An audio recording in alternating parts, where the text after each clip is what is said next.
Yêu nó chỉ ở một lô tết hả lô tôm mà đó.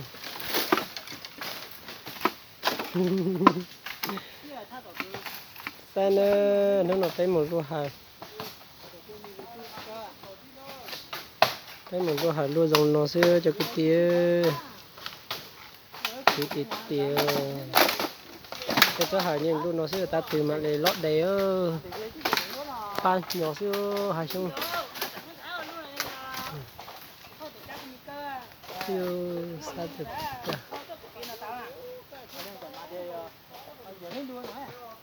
Luôn nó bé cả cho khỏi cha tàu luôn nó lại bé xưa mong lâu nay cứ tịt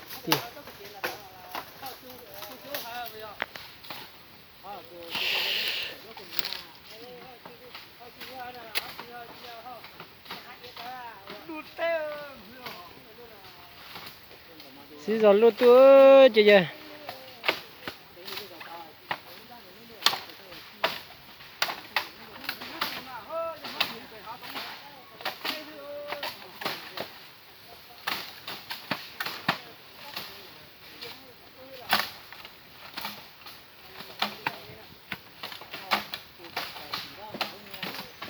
P I O P lao chi tàu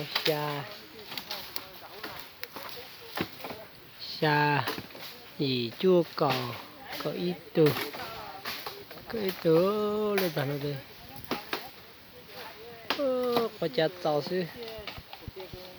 tôi xuống luôn rồi đấy là thấy lụt ta từ nãy ta đi hả cái cút ta sao cút cơ